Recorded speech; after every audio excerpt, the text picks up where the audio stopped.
Thank you. Please take your seats.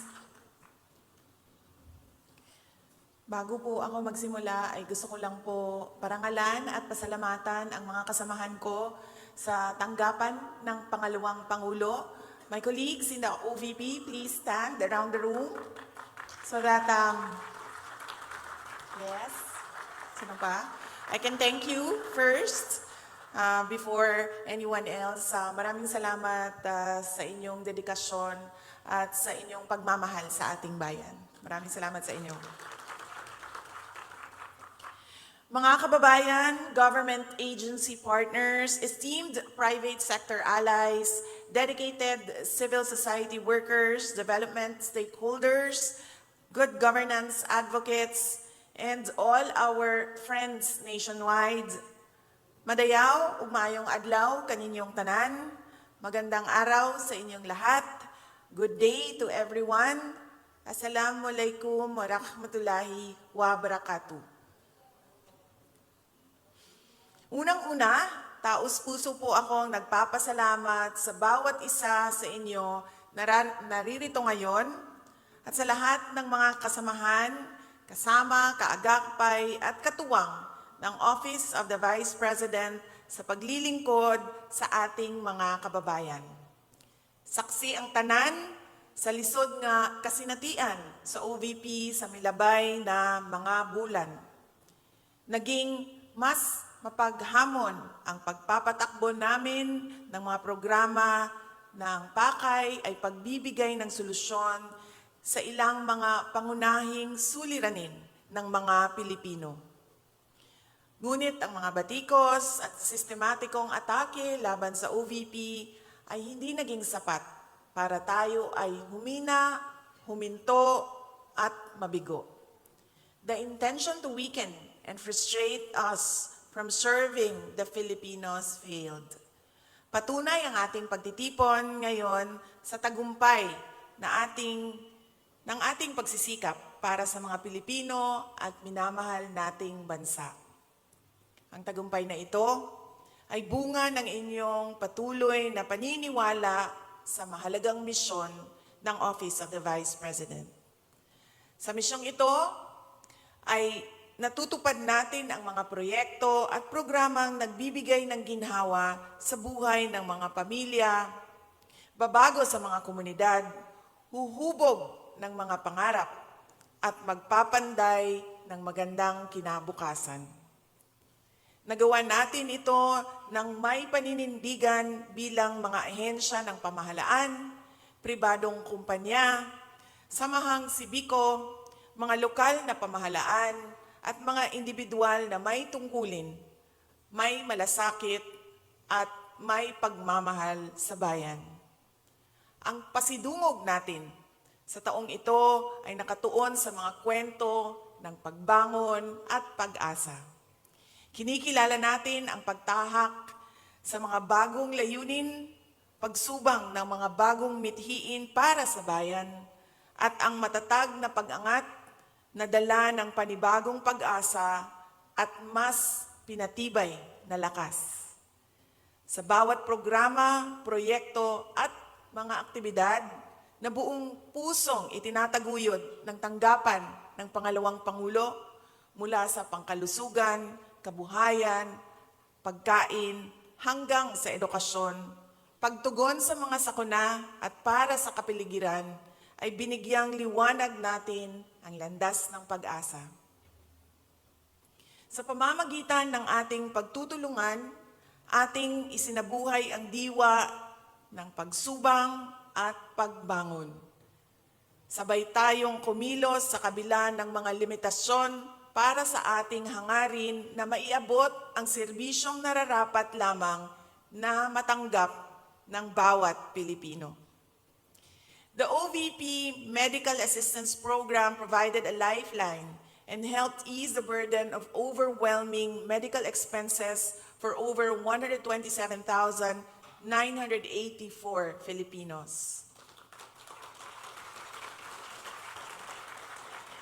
Baby Jairo and his mother Rubilin are living proof that this hope is real and within reach. In the quiet barangay of Uringao in Cabangcalan City, Negros Occidental, Baby Jairo, a 3-year-old boy, has been braving a battle no child should ever face: leukemia. For every chemotherapy session, his family had to endure a grueling 2-hour journey to the Bacolod city, holding on to hope with every mile. It was his mother, Rubilin, who reached out to the OVP Panay and Negros Islands satellite office for help. And with the swift response of our colleagues, help came for the family. Baby Jairo received the medical assistance he needed. Today, we are witnessing his remarkable recovery. He's noticeably more playful, brimming with energy, and the lump that once caused his mother so much worry has visibly started to shrink.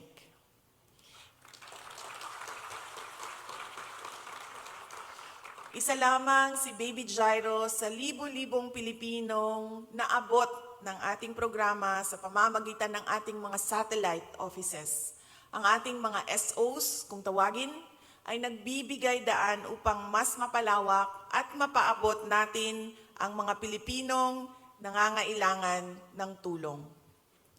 Nagpapasalamat din kami sa ating mga katuwang na ospital, butika at iba pang tagapagbigay ng serbisyong panlipunan sa tagumpay ng ating programa.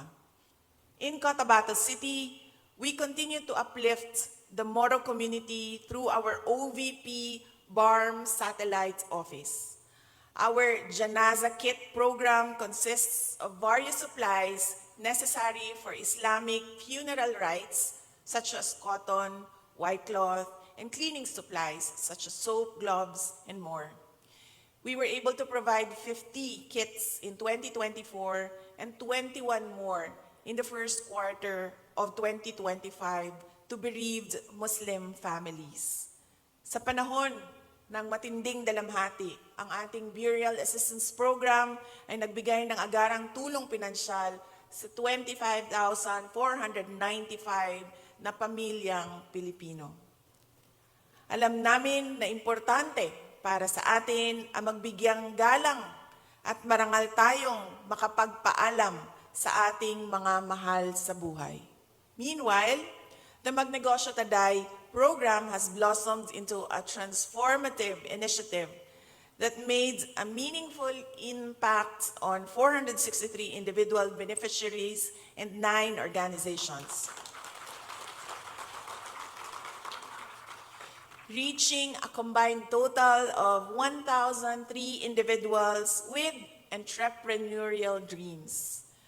Mula sa isang simpleng pangarap, gayon ay isa ng matagumpay na agripreneur si Margie mula sa Barangay Buyuan, Legazpi City.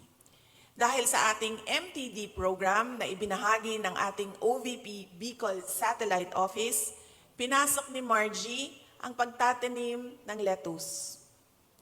Mula sa pagbebenta ng 500 cups ng lettuce seedlings hanggang 1,000 cups ng lettuce seedlings kada buwan, supplier na rin siya ng isang kilalang supermarket sa Legazpi City. Pangarap ni Marge na mapalago ang kanilang negosyo at sinimulan nila ito sa pagtatanim ng mga bagong produkto at ng livestock production.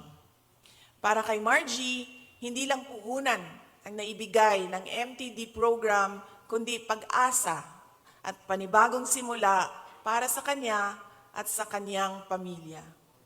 Panibagong pag-asa rin ang hudyat ng MTD program sa agripreneurial group na binuo ng 10 former rebels mula sa Malaybalay City, Bukidnon. Kinatawan ng poultry farming and ang pagsisikap ng mga dating NPA na maging produktibong mamamayan at ang pagbabalik loob sa lipunan at pagyakap sa pagbabago.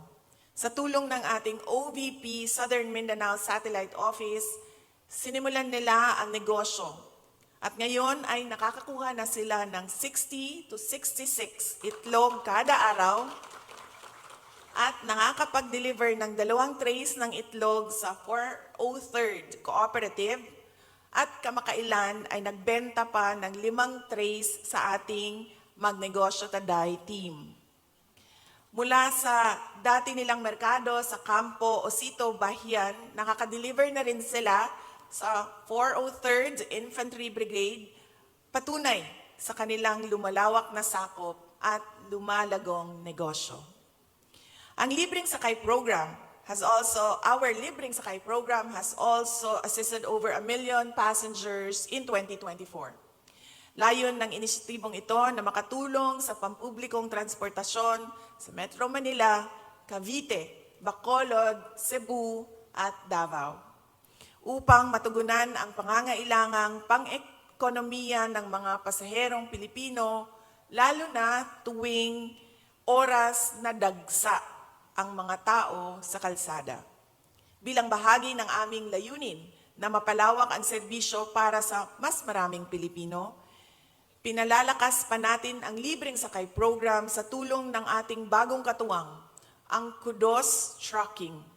2 dagdag na bus ang inilaan para sa bagong mga ruta. Noong August 2024, inilunsad natin ang ruta sa PITX to Naik, Cavite, at ngayong Hunyo, sinimulan na rin ang Libreng Sakay para sa araw-araw na commuters sa Tacloban City at mga karating na lugar.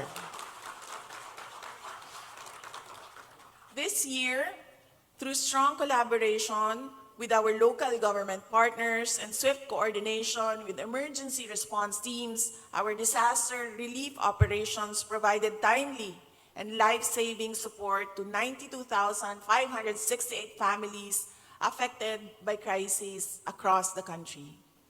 Between May 2024 and April 2025, our Kalusugan food trucks, our mobile kitchen and wheels were deployed 19 times to key locations in Quezon City, Cebu, and Davao. These missions delivered more than just hot meals. They brought comfort and care to the front lines, serving a total of 3,914 freshly prepared meals to the brave men and women in uniform. Firefighters from the Bureau of Fire Protection who risked their lives battling blazes. Police officers from the Philippine Hindi, ayaw ko sabihin kasi PNP ito si Tori. Police officers from the Philippine National Police.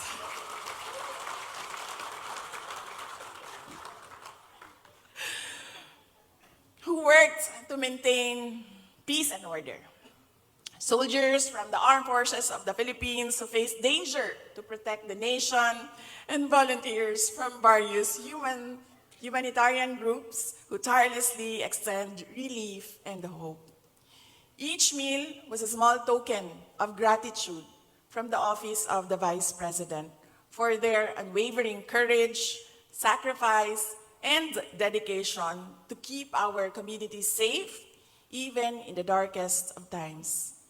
Bilang pagtugon sa pangangailangang labanan ng gutom at alagaan ang kapakanan ng bawat Pilipino, namahagi ang ating opisina ng tulong sa pamamagitan ng pamimigay ng food bags sa mahigit 146,000 beneficiaries sa ilalim ng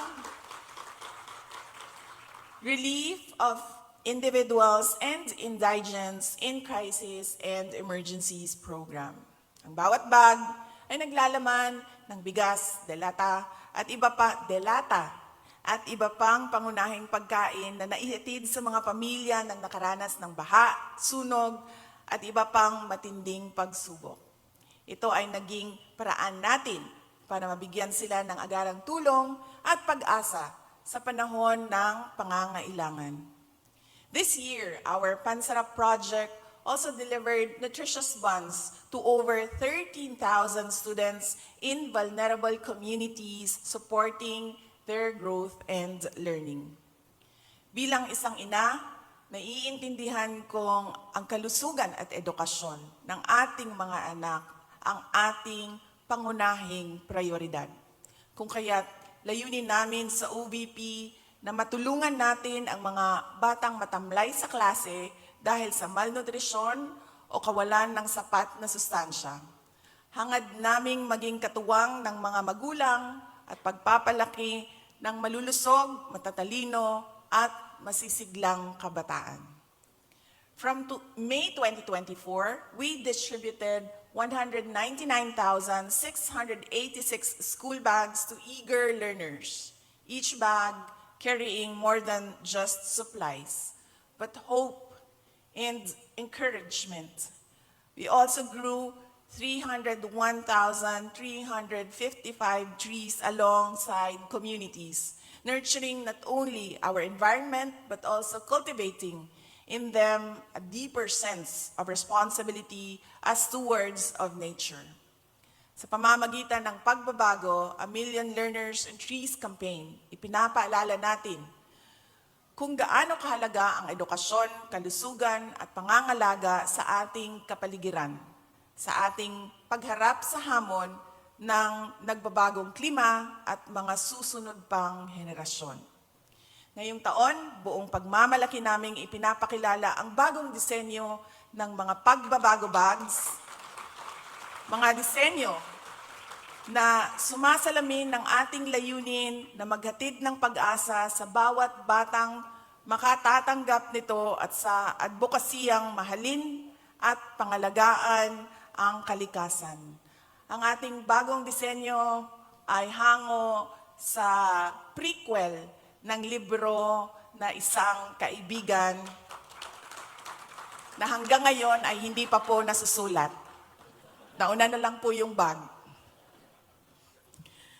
Mula noong 2022, nakapamahagi na tayo ng kabuuang 463 pagbabago bags kung saan nangunguna ang ating OVP Panay and Negros Island Satellite Office na nakapagbigay ng 45,343 bags. Kaugnay nito, ikinagagalak ko ring ibahagi na sa ilalim ng ating tree planting program, nakapagtanim na tayo ng 867,294 na punong kahoy simula noong 2023. Malapit na po natin maabot ang ating pangarap na 1,000,000 puno mula sa Office of the Vice President. Nangunguna rito ang OVP Central Office na nakapagtanim ng 257,200 na mga puno. Kaunting hakbang na lamang at mararating na natin ang ating layunin na makapagtanim ng 1,000,000 puno para sa kapakanan ng kalikasan at sa mga susunod pang henerasyon. Sa layuning mabigyan ng pagkakataon ang mga kabataan na maranasan ang mga tungkulin at responsibilidad ng isang pangalawang Pangulo, inilunsad din natin ang You Can Be VP program. Nitong nakalipas na taon, kasama ko sa Malaysia si Elise, isang mag-aaral mula sa Pampanga at isa sa 5 napiling kabataan sa buong bansa na naging bahagi nitong ating programa.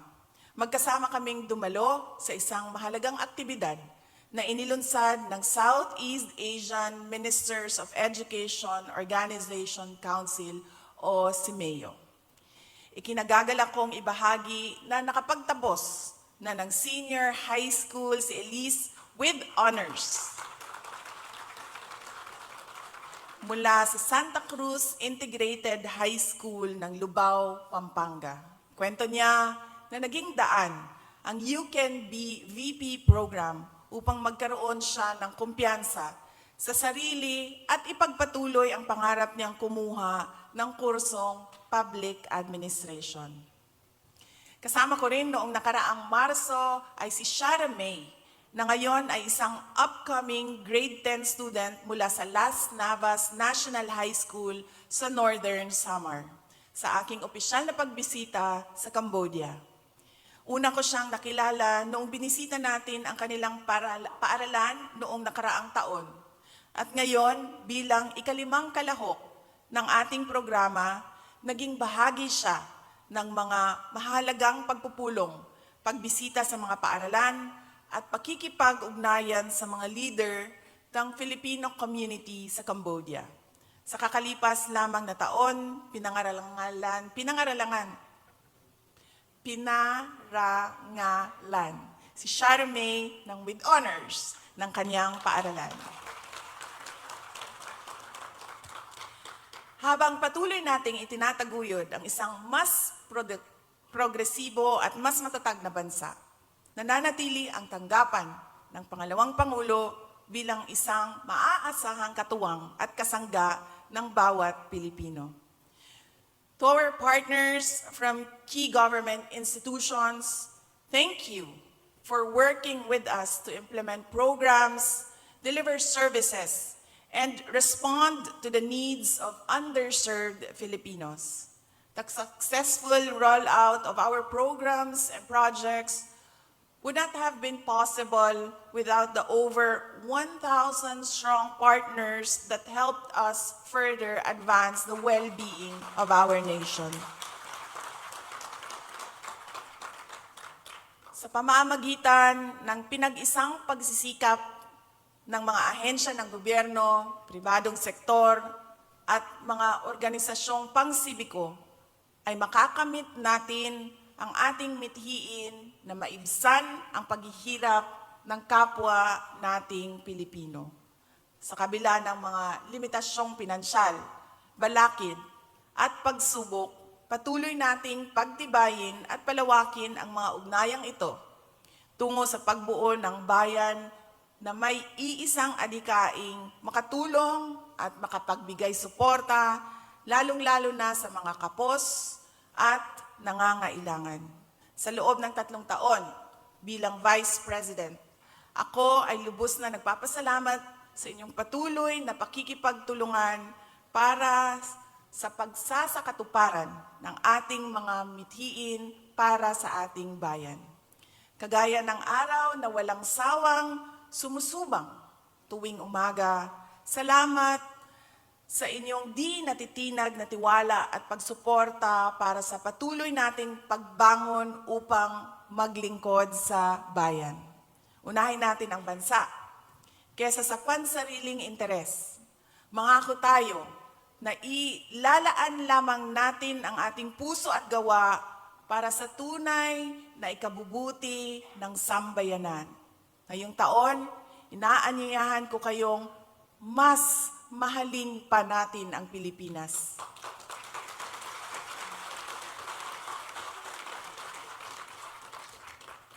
Mahalin natin ang Pilipinas dahil ito ay hindi lamang tahanan ng bawat Pilipino, kundi santuaryo ng ating mga pangarap.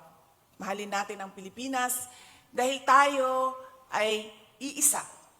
Magkaiba man ang ating mga pinanggagalingan, tayo naman ay may parehong mithiin. Kapayapaan, kaunlaran, at katarungan.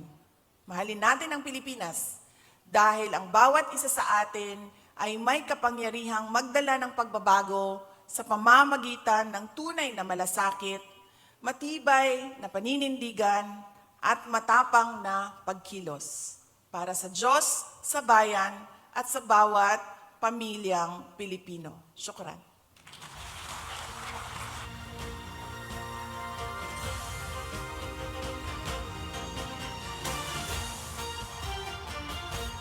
Thank you, Madam Vice President, for your inspiring message. And now we will have a photo opportunity. So kindly prepare for the crowd photo. May we invite everyone to kindly gather in the middle part of the hall so that we can get the best photo for this event. Thank you very much.